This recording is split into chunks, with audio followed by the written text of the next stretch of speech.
قرآن پاک کا ناظرہ کیا۔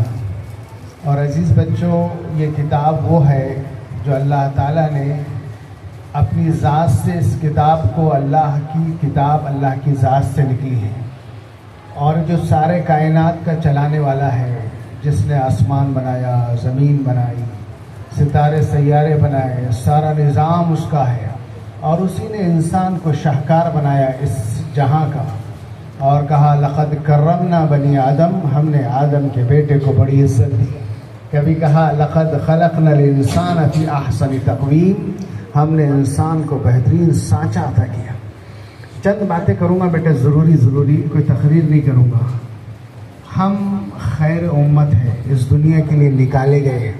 اللہ نے تھوڑے دن زندگی دی ہے ہم کو، یہاں مستقل نہیں رہنا ہے۔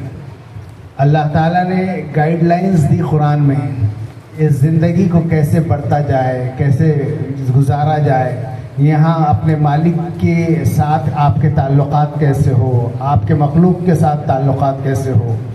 یہ کتاب انسان کو اندھیروں سے روشنی کا سفر کراتی ہے، لیکن افسوس یہ بات ہے کہ کتاب پر اتری تھی، لیکن ہم جانتے ہی نہیں کہ اس میں کیا ہے۔ ہم نے اس کتاب کو چھوڑ دیا، اس کے نتیجے میں آج دنیا میں مسلمان رسوا ہو رہا ہے، ذلیل ہو رہا ہے۔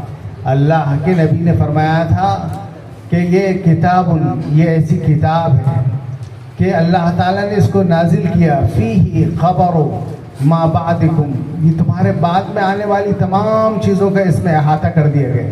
هو الفصل لیس بالہزل، یہ ایک دو ٹوک کتاب ہے، بالکل حرف بحرف اس کا صحیح ہے۔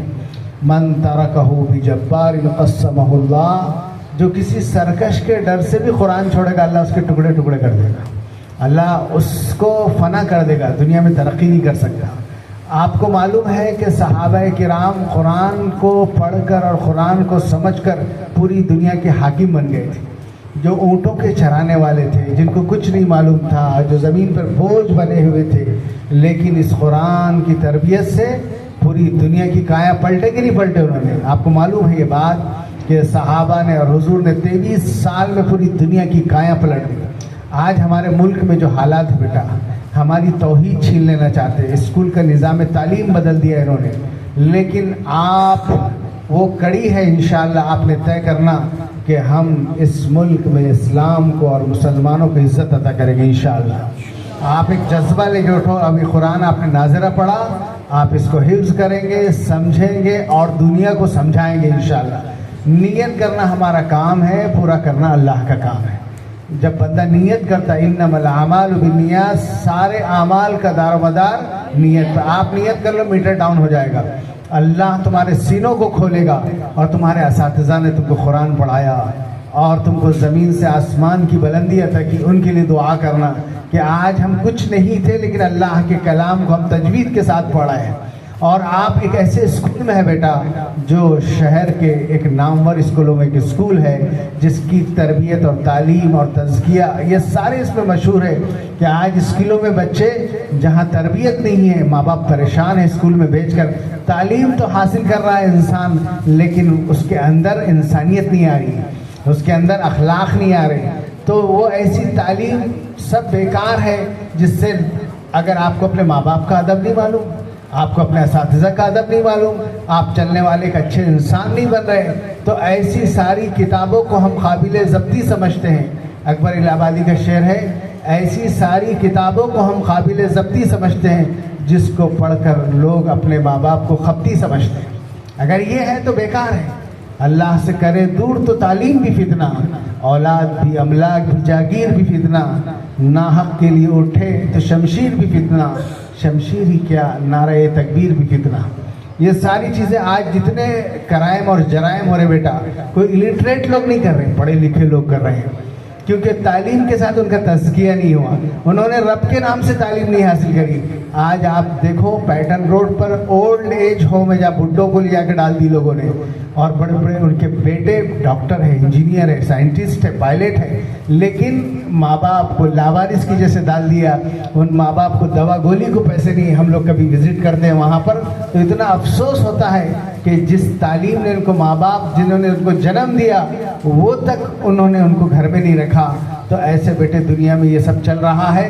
آپ اللہ کا شکر ادا کرو کہ آپ نے ایک ایسے اسکول کا انتخاب کیا جہاں ماں باپ کا ادب, استاذ کا ادب, انسان انسان کے ساتھ کیسا رہے, پڑوسی کے ساتھ کیسا رہے, شوہر بیوی کے ساتھ کیسا رہے, بیوی شوہر کے ساتھ کیسا رہے, یہ ساری چیزیں روحانیت کہلاتی ہے. جب روحانیت بنتی ہے تو آنکھ صحیح دیکھتی, زبان صحیح بولتی, ہاتھ صحیح پکڑتے, قدم صحیح اٹھتے, آدمی کرپٹ نہیں ہوتا, چور نہیں ہوتا, اور اس کو اندازہ ہوتا ہے اس بات کا کہ اللہ کے کیمرے کام کر رہے ہیں. جیسے آپ کے اسکول میں سی سی کیمرے لگے ہوئے تو آپ ڈرتے ہیں کہ میرے ایچ ایم دیکھ رہے ہیں, میرے ٹیچرز دیکھ رہے ہیں, میری نگرانی ہو رہی. تو ایک تصور کر لو بیٹا کہ میرا اللہ مجھے ہر وقت دیکھ رہا ہے. بس جس دن تمہارے اندر یہ پیدا ہو جائے گا تم دھرتی کے ایک اچھے انسان بن جاؤ گے. تم یہ سوچو گے کہ مجھے مرنے کے بعد میری زندگی کا پورا حساب دینا ہے. قرآن کا خلاصہ بتا رہے ہیں ہم آپ کو. قرآن نے کہا فَمَن يَعْمَلْ مِثْقَالَ ذَرَّةٍ خَيْرًا يَرَهُ وَمَن يَعْمَلْ مِثْقَالَ ذَرَّةٍ شَرًّا يَرَهُ. جو ذرہ برابر نیکی کرے گا وہ بھی دیکھ کر رہے گا, جو ذرہ برابر بھی برائی کرے گا وہ بھی دیکھ کر. ساری چیزیں لائیو ٹیلی کاسٹ کریں گے اللہ تعالیٰ کہ تم نے کس وقت کیا کیا. ہم ڈرتے ہیں نا کہ ہمارے دوستوں کو, ہمارے امی ابا کو غلط چیز معلوم نہ ہو. تو اگر یہ چاہتے ہیں تو ہم ایک اچھے انسان بنیں گے انشاءاللہ. یہ سوچو یہاں پر کہ میں اچھی تعلیم حاصل کروں گا, اور یاد رکھنا یہ زمانہ محنت کا ہے, خوب محنت کرو. من جد وجد, حدیث میں آتا ہے جو کوشش کرتا ہے اللہ اس کو. آج ہماری پہلی وہی نازل ہوئی تھی بیٹا اقرا بسم ربک, پڑھو اپنے رب کے نام سے. اللہ نے بتا دیا تھا کہ آنے والا دور تعلیم کا, علم کا, ایجوکیشن کا, انسان آسمان پر اڑ رہا ہوگا, زمین جو ہے سمندروں میں غواصی کرا. اور اتنی ان پڑھ مسلمان قوم ہے, ہمارے پاس 4% بھی تعلیم نہیں ہے بیٹا. پھر ہم ترقی کے خواب دیکھتے ہیں. بغیر تعلیم کے کچھ نہیں ہونے والا بیٹا. آج آپ کو علم حاصل کرنا ہے. آپ ایک اچھے پہلے مسلمان بنو, پھر ڈاکٹر بنو, انجینئر بنو. اور دیکھو ہر بچہ ڈاکٹر بنے ضروری نہیں ہے. ایک سوال کر کے ہم بات ختم کریں گے. آپ سے ایک سوال ہے کہ ہارس زیادہ طاقتور ہے یا کیمل, گھوڑا یا اونٹ, کون سا طاقتور ہے؟ اچھا ایک سوال یہ ہے کہ دونوں کے دوڑ کا مقابلہ ہو تو کون جیتے گا؟ ہارس جیتے گا. اچھا اب ایک سوال اور سن لو کہ ڈیزرٹ میں, ریگستان میں اونٹ کا اور گھوڑے کا مقابلہ ہو تو کون جیتے گا؟ تو اب اونٹ طاقتور ہو گیا اور گھوڑا کمزور ہو گیا کیا؟ اگر پھر ان کا مقابلہ ایک گراؤنڈ پر ہو تو کون جیتے گا؟ گھوڑا جیتے گا. ہم یہ بتانا چاہ رہے ہیں آپ کو بیٹا کہ نہ اونٹ کمزور ہے نہ گھوڑا کمزور ہے, یہ نہیں, ان کی فیلڈ الگ الگ ہے. اگر میدان میں دوڑاؤ گے تو گھوڑا دوڑے گا, اللہ نے اس کے پیر ایسے کھر بنائے, اس کا ڈیزائن ایسا کیا, اور اونٹ کو ایسا پیر دیا جو ریت میں دھستا نہیں. ہر بچے کی صلاحیت الگ ہوتی ہے. ہر بچہ ڈاکٹر بننے کے لیے نہیں آیا, جو اس کے فیلڈ کو, اس بچے کے اندر کس قسم کی قابلیت ہے اس کا اساتذہ پہچانے اور پھر اس کو آگے بڑھائے. ہم چاہتے ہیں ہر ایک منٹ پاس ہو, ہر ایک اس کو ڈنڈا مار کے, تو یہ کھیلنے والی بات نہیں. اس کی قابلیت قائم ہے, وہ کس چیز میں ٹورنامنٹ ہے. سچن تندولکر کا نام سنا نا آپ نے؟ پڑھنے میں اچھے نہیں تھے زیادہ, پاسنگ مارک لیتے تھے, لیکن ان کی قابلیت گیم میں تھی, کھیل میں تھی. اس بچے کا صحیح استعمال ہوا, دنیا کا عظیم کرکٹر بن گیا. محمد رفیع کا نام سنا آپ نے؟ پڑھنے میں اچھے نہیں تھے ان کی, لیکن ان کی سنگنگ اور ان کی آواز اور وہ میوزیکل اس میں بہت ماہر تھے. تو اللہ تعالیٰ نے ان کو اس فیلڈ کا اپنا بادشاہ بنا دیا. ہر ایک کی اپنی صلاحیت ہوتی بیٹا. ماں باپ نے اور استاذوں نے پہچاننا کہ میرا بیٹا کس صلاحیت کا ہے. کوئی ضروری نہیں ہے ڈاکٹر, بہت سے لوگ لینگویج میں ماہر ہوتے, میوزیکل انٹیلیجنس ہوتی, بعض کے اندر جو ہے کھیل کی قابلیت ہوتی.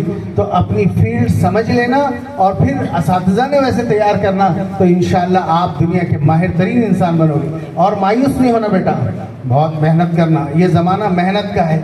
ایک دانہ مٹی میں مل کر اپنے وجود کو کھو کر اس سے کوپل نکلتی ہے, درخت بنتا ہے. یہ زمانے میں آپ نے اگر محنت کر ڈالی تو انشاءاللہ ایک عظیم انسان بنو گے. منزل کی جستجو میں کیوں پھر رہا ہے راہی, اتنا عظیم بن جا کہ منزل تجھے پکارے. آپ کے فارغ ہونے سے پہلے لوگ آپ کو اسکول سے اٹھا لیں کہ یہ بچہ اتنا قابل ہے کہ ہماری کمپنی کے لیے بہت بہتر ہو سکتا. آخری بات کہہ کر بات ختم کروں گا بیٹا کہ دیکھو رزق اللہ کے ہاتھ میں ہے. روزی کا اور تعلیم کا کوئی جوڑ نہیں، یاد رکھو کہ ہم پڑھیں گے تو روزی ملے گی. روزی مولانا اللہ تعالیٰ ان پڑھ لوگوں کو بھی کروڑوں میں دے رہا ہے. روزی کا تعلق الگ ہے اور رزق کا، علم کا تعلق. علم حاصل کرو، علم انسان کو انسان بنا دیتا ہے، علم بے مائے کو سلطان بنا دیتا ہے. اللہ جسے علم دے عمل بھی دے دے، ورنہ یہ وہ ہے کہ شیطان بنا دیتے ہیں. ایک جرمنی کا ایک واقعہ سنا کر بات ختم کرتے ہیں ہم. دیکھو آپ کو ایک حدیث سنا رہے ہیں، خیر الناس من ينفع الناس، بہترین انسان وہ ہوتے ہیں جو انسانوں کو فائدہ پہنچائے. یہ نیت کرو کہ میں دوسروں کے لیے جیوں گا، انشاءاللہ میں لوگوں کو فائدہ پہنچاؤں گا، میری ذات سے کسی کو نقصان نہیں پہنچے گا اور میں اللہ کے دین کا کام کروں گا. ایک جرمنی میں مسلم انجینئر تھے، سافٹ ویئر انجینئر، اور ایک یہودی کمپنی میں کام کرتے تھے بیٹا. تو انہوں نے اس کمپنی کو بڑا پروان چڑھایا، بہت اونچے منزل تک لے گئے، اس کا پروفٹ اتنا بڑھا دیا. بہت کام کا بچہ تھا، وہ کم عمر تھا، زیادہ عمر نہیں تھی، لیکن دعوت و تبلیغ کے کام میں بھی لگے تھے. تو ان کو ٹائم نہیں مل رہا تھا، کمپنی کو اتنا ورک لوڈ تھا ان پر. تو انہوں نے ریزائن کر دیا. تو HR کو دیا وہاں ریزائن. تو اس نے کمپنی کے مالک کو فارورڈ کیا کہ یہ اتنا اچھا ہمارا امپلائی یہ ریزائن کر دیا. تو یہودی مالک تھا اس کا، تو اس نے ان کو بلایا تو کہا what is the reason of your resign, تمہارے ریزائن کا سبب کیا ہے، کیوں دیا تم نے؟ تو اس نے کہا I don't have a time نہیں مل رہا مجھے، اس لیے میں نے کمپنی کے ساتھ بہت اچھا میرے ٹرم اینڈ کنڈیشن تھے، لیکن میں اس وقت مجبور ہوں کہ ٹائم کی قلت ہے مجھے. تو اس نے کیا کہا معلوم؟ اس یہودی مالک نے کہا اپنے HR سے کہ اگر یہ ہفتے میں 2 دن بھی کام کرے، اسی سیلری پہ کام کرے گا، اس کا ریزائن ہم ریجیکٹ کرتے ہیں، ہم نہیں قبول کریں گے. یہ جتنی دیر ہماری کمپنی میں آئے گا اتنا ہی اس کا وقت لیں گے. تو ہم یہ واقعے سے آپ کو بتا رہے کہ اللہ تعالیٰ پر جب انسان بھروسہ کرتا ہے تو اللہ دشمنوں سے عزت کی روزی دلائے گا نہیں بیٹا؟ تو ایسی نیت کرو انشاءاللہ اس دھرتی پر میں اللہ کے دین کا کام کروں گا، اس ملک میں روشنی کو پھیلاؤں گا. یقین مانو اگر آپ نے نیت کر لی یہ 100 کروڑ غیر مسلم اسلام میں آئیں گے بیٹا. اگر ہمارا اسلام مارکیٹ میں ہو، ہمارا اسلام دکان پہ ہو، ہم جھوٹ نہیں بولتے، ملاوٹ نہیں کرتے، پڑوسی کو تکلیف نہیں پہنچاتے، تو ایسا کرپٹ معاشرہ ہے، اس میں ایسے خوبصورت انسان دکھیں گے. تو یہ خود بیزار ہو گئے اس سے کہ آج پونا میں کل میں نے اخبار میں پڑھا کہ چلتی بس میں ایک لڑکی کا ریپ کر دیا. ریپ کرنے والے ان پڑھ نہیں تھے بیٹا، وہ سارے پڑھے لکھے تھے. لیکن آج کا سماج بھیڑیوں کا سماج ہو گیا. آج ایسا حال ہو گیا کہ ایک کالج اور ایک اسکول بچا نہیں. تو ہم پلس اکیڈمی میں یہ نیت کریں گے انشاءاللہ کہ اس دھرتی سے اندھیرے کو دور کریں گے، جہالت کو دور کریں گے، اور جو ہے تمام برائیوں کو ختم کریں گے. ہم خیر امت بنیں گے اور اللہ اور اللہ رسول کو ہم کو اپنا منہ دکھانا ہے. تو ہم کچھ کام کر آئیں گے جس کے بدلے میں ہم کو جنت ملنے والی ہے. 20-30 کا پلاٹ دنیا میں نہیں ملتا بیٹا. اتنی بڑی جنت کہ مالا رات عین، کسی آنکھ نے ایسی جنت نہیں دیکھا، ولا سمعت اذن، کسی کان نے ایسی نعمتیں نہیں سنی، ولا خطر علی قلب بشر، کسی دل میں خیال تک نہیں آیا. اللہ نے جنت کے سامنے کہا دنیا مچھر کے پر کے برابر میں، ایسی جنت ہم کو ملنے والی ہے. لیکن اللہ تعالیٰ چاہتا ہے کہ تم کیا کر کے اللہ کو بتاؤ، کچھ تو بھی لے کر جاؤ انشاءاللہ. تو ہم یہ کام کریں گے، اچھے انسان بنیں گے انشاءاللہ، اور اپنے وقت کو یہاں پر قیمتی بنائیں گے، اپنے اساتذہ کی عزت کریں گے. یہاں تک کہ جو بھی تعلیم میں معاون ہے، آپ یہاں جو انٹیز کام کرتے ہیں ان کی بھی عزت کرنا بیٹا. کہ ہمارے نبی نے ہم کو یہ سکھایا ہے کہ جو بڑوں کی عزت نہیں کرتا، چھوٹوں پر شفقت نہیں کرتا، وہ ہم میں سے نہیں ہے. تو ہمارا کردار ہمارا ایک دم روز روشن کی طرح آیا ہو. اللہ سے دعا ہے کہ اللہ تعالیٰ آپ نے جیسے سند حاصل کی یہاں پر، اللہ آپ کو حفظ کی سند بھی عطا فرمائے، آپ کو ان قرآن کا علوم آپ کے سینوں پر کھول دے، اور آپ دنیا میں ایک بہت عظیم انسان بنے. وآخر دعوانا ان الحمد للہ رب العالمین.